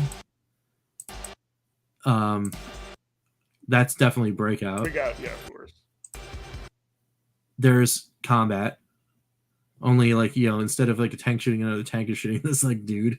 Yeah, it's like a cowboy. Yeah. Because it's kind of crazy. That was Circus Atari. And then like this weird Pong thing again. Like, why is there arrows? Why does this guy look like he's like in a dust bowl? Like, it's kind of crazy. There's warlords right there. Like all sorts of cool little like neat things that are in this game. And it's like, man, I'm excited. Like, yeah, no, this looks extremely nostalgic. And this one's coming out this summer. Oh, okay. So before the summer's over, we're in July. So before the end of September, we're playing this game. Of course, though, awesome. like of course, the best way to play it will be like on the Atari VCS. And there'll be some exclusive thing, but hey, at least that's fine. If you have an Atari VCS, you deserve it. Give it to me. That seems to be the best way to play this. Like, yeah. I mean, I hope so too. But like, but it's like well done. Like well done to get the hype. Like just playing around with with this stuff. I just think it's neat. So it's neat because it's it's a risk, but it's nice that unlike Nintendo or some other franchises, like, hey, we have all these properties, let's do something with it. You know what I mean? So exactly. Yeah. So I think I'm sure it'll be priced right. As long as it is, I think that'll be something. I think that'll be something neat. Yeah. So then the next one, it was that was their big announcement, right? Oh, okay. And this one just blows doors off. I mean, it really does. So we're talking about here is the Atari 50th anniversary collection. Again, I went in pretty in depth on the on the wrap up news vid, but because again, watch that. I need to watch that. This will give me a good taste. Yeah, please do. Please go down there, give it a watch. I mean, most of the people that are here in the chat already did because they commented, and thank you for doing that. But anyway, I'm just gonna let this one play. Okay. And then see if you see what I saw, and then we're gonna go and discuss. So let's do this. Let's see. It was the thing that made video games a worldwide phenomenon, that changed the world, literally changed the world. Hello, y'all.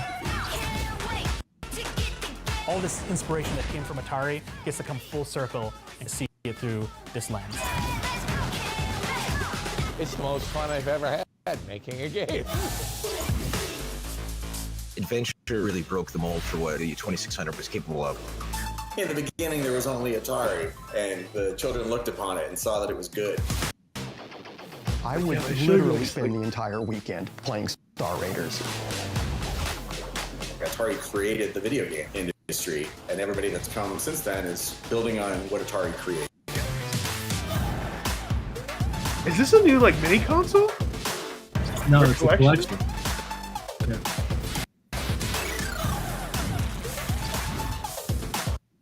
That looked like the one from the Lynx.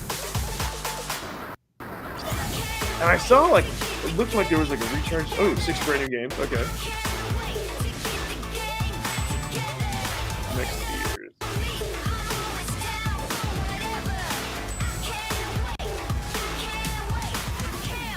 There's so much. Dude, there's because I was and they saw put little glimpses. It looked like some of the more newer. Yeah, you're gonna have to show me because I think I kind of saw them and then I was you're gonna have to show me because let's go back and because there's so much stuff.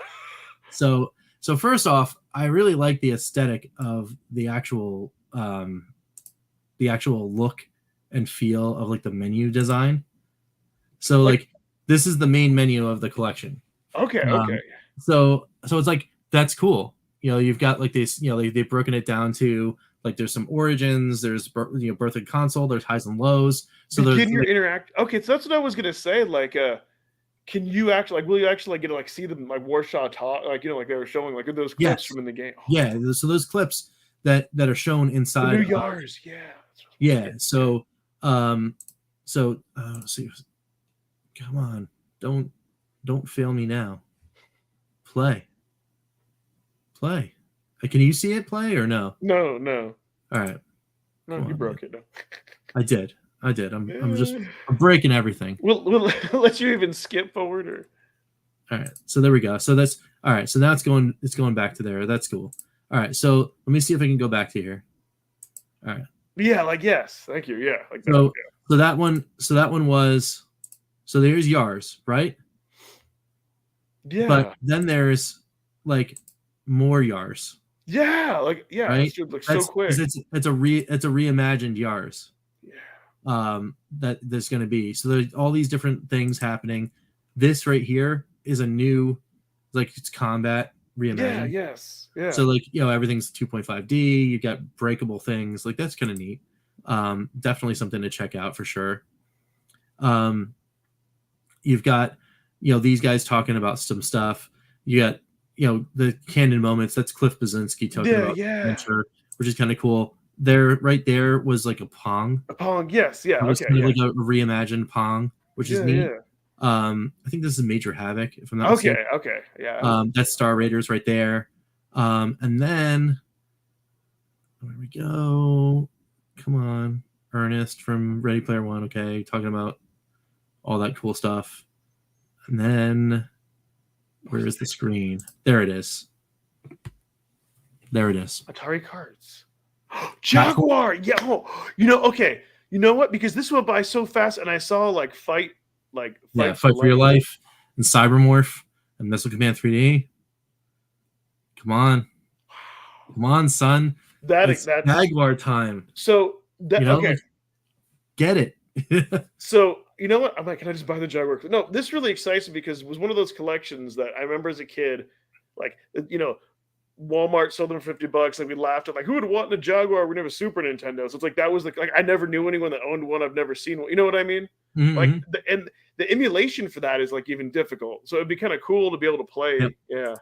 Well, the cool thing about it is Atari has been working behind the scenes with some kind of really neat coder on a Jaguar emulator, and apparently they've cracked it. I wonder if it's Code Mystics. And this emulator. Digital Eclipse is involved in this project. So okay, I know they're good. Yeah. So this product is going to be on Switch, PlayStation, Xbox, Atari VCS, Steam. So that emulator works on just about anything. That is what it's seeming like. So you're maybe they would. So maybe they would license it out to Blaze, and we could actually maybe see Jaguar emulation on it. Yeah. They've got a relationship with Atari. Just saying. Yes. No, dude, that would be. Just give me that. Give me a Jaguar collection. Yeah, that would be pure exploration. That would be awesome. Right? Yeah, I'm 100%. Oh, you know what? Oh, dude. You know what they need to do? Okay, now here's where I'm really excited because, as you know, John Hancock, he does a lot of the aftermarket games and a lot of it he does that on Jaguar, which I'm those all look awesome, but I'm I'm never gonna get to play them. Well, guess who makes the Jaguar game? Songbird Productions. Yep. And I want to say they probably have enough. They could just do a Songbird Jaguar cart. Yeah. Maybe even more than one collect. Even dude, if they did a Jaguar homebrew, because you would never, which I could see them doing because I think they'd be able to get that. Or if they did a mixture, that would be awesome. That excites me the most. Yeah. So and then there's Atari carts running. That's Cybermorph running. So if this before that was Fight for Your Life. If this collection is either $39.99 or $49.99, that's worth it because you're getting, you know what I mean? You're getting so much stuff. So that's why when I see a Ninja Turtles or something charging a lot for a AAA game, I'm it's cool, but it's not a you know what I mean? This would be you're getting so much. Well, and then here's another thing. Do you know what that is? Is that Swords and Swords? No, it's that one. Is that one game that they released in the Evercade that you had to have the map for the contest? Yes. I forget. So there were 4 games in the Sword Quest. Sword Quest, yes, that's right. There was Earth World, Fire World, Water World, and then an unreleased game. Is that the called unreleased Air World? That's that game. Ooh. So we're getting Air World inside this collection. It's never been released. And it's like, oh man, like you hit us with Jaguar. There's Lynx games on this collection.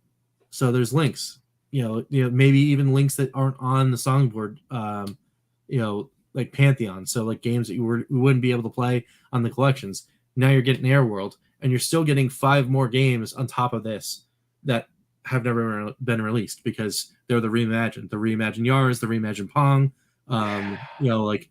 What else is there? Dude, we'll have to dive more into this maybe on this Evercast, but because remember, Sean said like timing is everything, which that makes, I'm glad, because that makes sense with like a lot of licensing. So think about it. Right now, Evercade has all of its cards for the most part, unless they're going to do that secret 12th card that I think, But even then, let's say I think they have all their cards planned out for the year. Fine, great. This is going to come out. It's very possible sometime in 2023.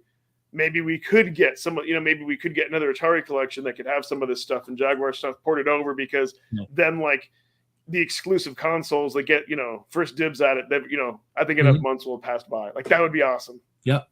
Yeah. And then another one that kind of excites me, because it came out this year, 40 years ago. That's Haunted House. There's a 3D reimagined Haunted House. I love that. As part of the collection. Like, and it's so cool that's like your avatar is 2 eyes, just like it was in the original. I'm like, come on, that's so cool. That is. I recognized it from the eyes. I'm like, that it's just like all of this is like, I just talked about, like I said, this like 2 or 3 days ago, and it's like I'm still hype. I'm still hype about this because it's like so cool. I remember you saying like, what if they remade? If they like if they remade Haunted House, that'd be awesome. Yeah, I mean, like, well, because we were talking about trying to guess how many other licenses Atari had for, like Atari Core licenses for the Recharge series, right? It's like, well, you're running out. You've got Major Havoc, you have Tempest, but you just did Tempest 4000. So are you going to really do a Recharge for that? And then like you're starting to run out at that point. What are you going to do? Combat, like Pong, that kind of thing. For this, I hope if they do like an official physical release, like for PS4, like that's the thing. Like I don't want like a special edition. Like just give me a physical copy for under $50. I'd rather have it for Evercade, but that might be something thing I'd consider. But dude, that's yeah. Well, I mean, and it's coming out on VCS, so it's like, well, that's the day one done. That and Atari Mania, and it's like, and this one, and it's coming out this year. But it's out in December. So for VCS, I want to, and then maybe I'll kick my. So this would make me kick myself on passing and getting it for when they had those for like $100. Yeah. That what if every Friday? What if every Friday for $4.99 you could get a Jaguar game? Yeah. Like, interestingly enough, ready? Yeah. Atari VCS Connect, which is like their their community outreach account on Twitter, was asking, hey, what's fair market value for an Atari VCS? Like an all-in bundle. What would you pay? And obviously some people were like, "Oh, I'll pay $99." It's like, well, you can't just give it away. I was gonna say $49.95 would be. Like... yeah, well, I mean, you got to make money, right? It's got to be reasonable. So a lot of people were hitting that $199 price point, and they didn't seem to be flinching. They came out directly. Somebody was like talking about the $99 price point, and they directly responded to that person. They're like, yeah, okay.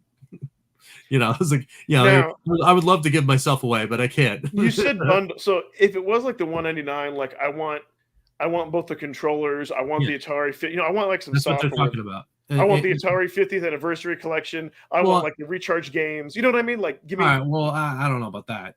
Like still, I don't know about that because again, you gotta make money, right? I know.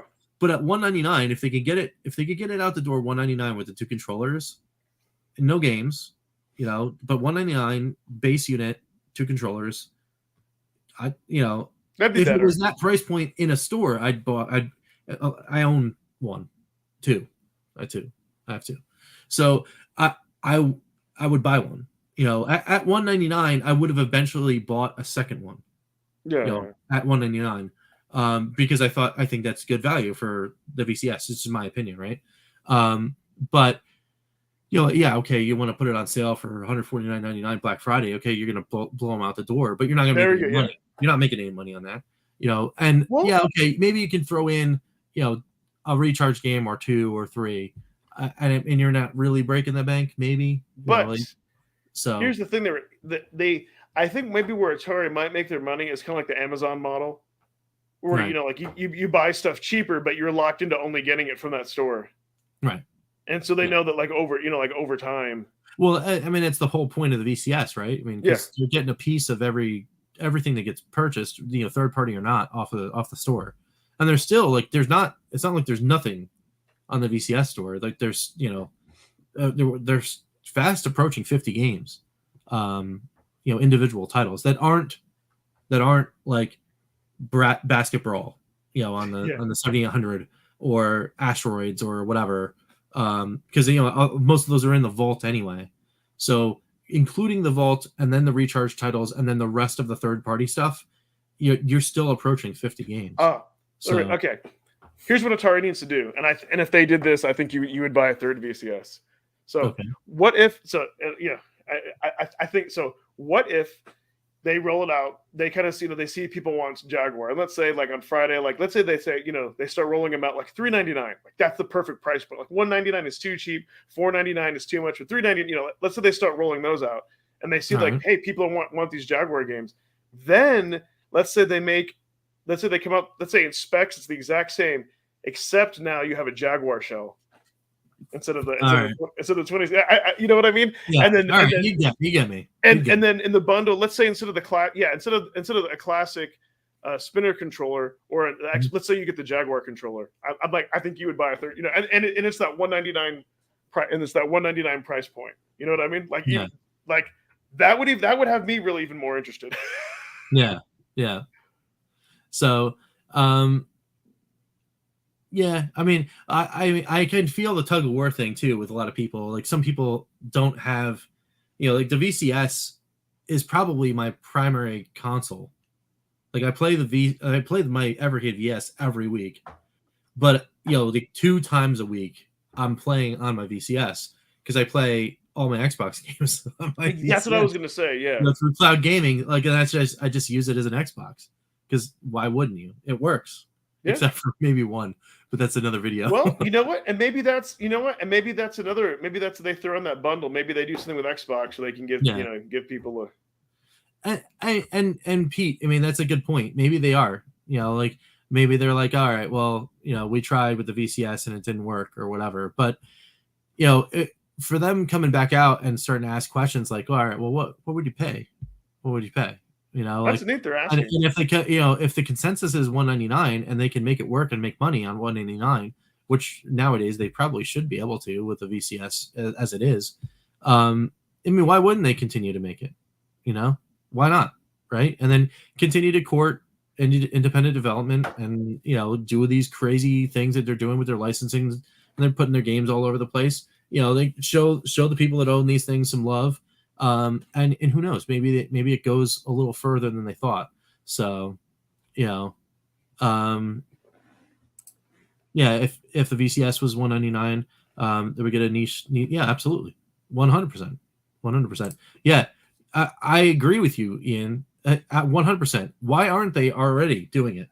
I don't know what's stopping them other than the fact that, they're still a little nascent, still a little small. I should have turned my fan on. I'm sticking to my chair.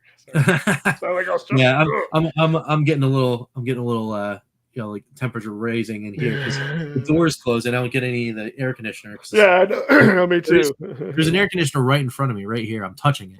But you know what? Though, if I turn it on, you wouldn't hear anything from me. You know what though? It's a good start. It kind of reminds me with with Blaze of like, hey, let's just get our handheld out there. I kind of feel like Atari, like they're. I like how they're throwing different things on the wall. They're like, let's see what sticks.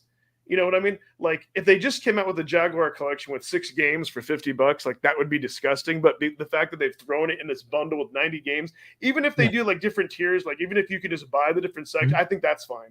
But I like that they're trying something. It doesn't matter what it is. I mean, I don't want to say that because if they're like, oh hey, the anniversary collection is $70 or something, like, but almost like this is likely going to be a reasonably priced product. I would say between $39.99, maybe $49.99, because 90 games, that's like a lot. That's a huge and a lot of good stuff. Oh, so speaking of that, real quick, kind of a fun. So kind of talking about going to different stores and buying physical things. So I did see like at GameStop for $20, they had like that new Pac-Man museum, right? And they had like all those different versions of Pac-Man.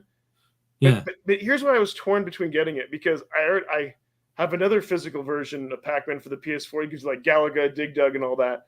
But I also have like Miss Pac-Man, and so I was, really. But those are like the two main versions that I'd want to play, unless they. But like if they didn't have like the fast version of Miss Pac-Man because the whole licensing. You know what I mean? Yeah. Like they didn't have like those crazy versions. So I was like, I didn't want to like kind of like rebuy what I'm like Pac-Man, like Pac-Land is cool, but I'm like, would I really play that? You know what I mean? Like they kind of had those off the wall versions of Pac-Man, but I'm like, I just want the original, Yeah. It would almost kind of be like if I bought like an arcade 1-up and they threw in those extra games, then I would like that because it's a joystick. But I'm like, I don't know. So yeah, well, and I mean for like Pac-Man and me, it was like I have some. They're right here on these collections. But the reason I'm bringing that up is like, let's say what those 90 get, like, let's say if you like buying that, if you get duplicates of already what you have for the 2600, if it's $49.99, then who cares? Because you're getting so much more.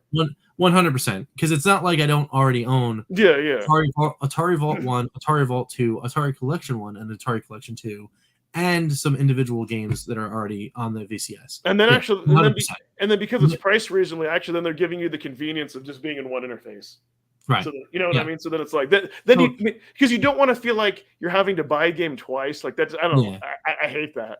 What would put me over the edge for the anniversary collection is and what would get me playing those classic games in it is if there was some kind of like a score or achievement system or something like that. Some like unlockables, whatever. Give me a reason to play, Asteroids Deluxe on the anniversary collection instead of me popping in Arcade 1. Like give me a reason to choose the anniversary collection over somewhere else that I already have these games. Yes, I thought I saw the Lynx version. I thought I saw the Lynx version of Asteroids in there too. I could have been wrong. Yeah, I think so. Yeah, I think the at least the Lynx or the 7800 version for sure was a part of that. Yeah, but give leaderboards. Yeah, I agree 100%. Like, and have me unlock these, like work towards these alternate versions. Like that would be. Yep, I mean that would be nice. Again, and then get I don't know 50,000 points in Asteroids and get an exclusive interview from the developer. Okay, done. That's enough. Actually, you know what? I would do it. Why not? That I would almost kind of like more like give you all the games, but then get the unlocks and you get to see like maybe like interview like 1 of 5 of 5 and then maybe 100,000. You know what I mean? Then like you have to like play really good and you see all the clips. Ooh, I like that. Atari, do that. So here's another thing too, Atari, if you're listening, which I mean, I don't know why, but thanks. But if you are here and you are listening for the anniversary collection, I want you to slide in one little thing, because you got Howard Scott Warshaw to talk about, all his life and doing stuff for YARS and creating YARS and doing all that kind of stuff. And there's YARS and YARS Reimagined in there. Slip in a demo, even if it's like a slice, some smallest vertical slice ever, even if it's a trailer, but do something for the sequel that Howard is working on right now. Inside of the selection. Drop that tidbit in there, and it's like, boom, very good, thank you. Because everyone's been dying to get information about what he's doing, because he announced that he's working on a spiritual successor to YARS. That's right.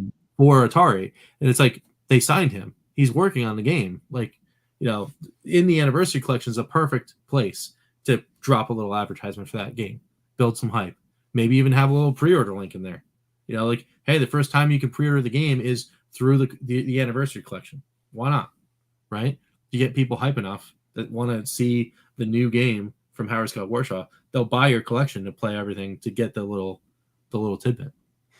I know I would. Dude, that would be awesome. Yeah, just no kidding. Yeah. So anyway, I'm just again super hype about all this stuff, but it is also now 11 p.m. Yeah, that's right. I'm like, you have to go to work tomorrow. I got the day off before. I gotta go. I'm tired. I'm tired. Yeah, I gotta go to bed. So anyway, for like wrap up stuff, I mean, I guess the wrap up stuff is like, we'll see you guys on Saturday, because there's gonna be all sorts of crazy stuff to talk about. Oh yeah, dude, and I'm probably and between now and then there's another announcement from Blaze, so like that's nuts. I think I'll throw in a reaction. I'll probably throw like in a reaction video to the announcement. I know. Do it. I'm gonna probably next week probably open up one of these guys and do like first impressions and all that, or maybe game of the month, or who knows, you know what I mean? Very cool. Yeah, absolutely.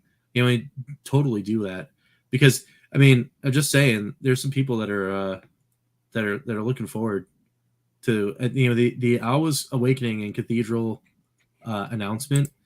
Just throwing it out there. Yeah, Pete, I'll see it. We'll see. I still love that Ever Canadian. That's like it's he is a marketing genius, that guy.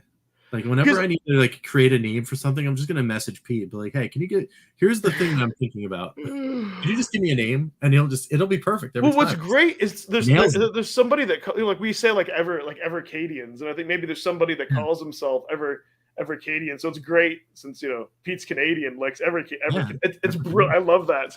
It's like nice. I love that. It's so awesome. Yes, awesome. Thank you. Yeah, we'll definitely do it again Saturday. And I mean, the announcements aren't going to stop, guys. So like, it's either Thursday or Friday, probably Friday. They're going to drop the C64 announcement, and that's going to be hype. I'm hype about that. So heck yeah, man. So anyway, yeah. So do that. But anyway, yeah. The other thing was, I was going to say, definitely do that reaction video, Ed, because the Owl's Awakening video that I put up today, right? My videos don't do well, right? Normally, I'll crack 100, and then I'll be like, oh, that does well for me. Like, an announcement video. At the end of the video cycle, it'll be 150 views or whatever. I mean, we're approaching 250 right now. It's 8 hours, so like people are into that. So definitely like, put out your thoughts and all that kind of stuff. So. Yeah, I just glanced at the time. I need to watch the thing. I'll probably get that out. I'll get that out tomorrow, so it's not too late. Yeah, I don't know, Pete. I think it's Thursday. They were talking about teasing Thursday, but them, a lot of times when they have a second announcement or an announcement later on in the week, they always choose Friday for whatever reason. But if it's Thursday, then that's 2 days away. So, I mean, we're just gonna get deluge. It's the Evercade. A part of me wants to know, but then almost a part of me wants it to wait till next week, just so we can get excited twice and have two different things to talk about on two different. Oh yeah. But at the same time, if they drop it, I won't be disappointed. Well, I mean, we are. Well, the reason why they're doing it though is because the Retro Gamer magazine is dropping on Thursday. Oh, okay. The Retro Gamer is out on shelves on Thursday, so they might as well announce either Thursday or Friday. So, announce it Friday. Let it go on shelves. Let people buy it. Yeah, I mean, so Pete's probably right that it's Thursday because of the fact that it'll be on shelves on Thursday. So anyway, we'll find out, and then as soon as we find out, you'll find out, because we'll do videos. Yeah. So anyway, I guess the only other thing to say is, well, we created content. Thanks for watching. Bye. See you guys. Take it easy. Thanks for watching. Calling all retro gamers. This concludes our broadcast day. Click.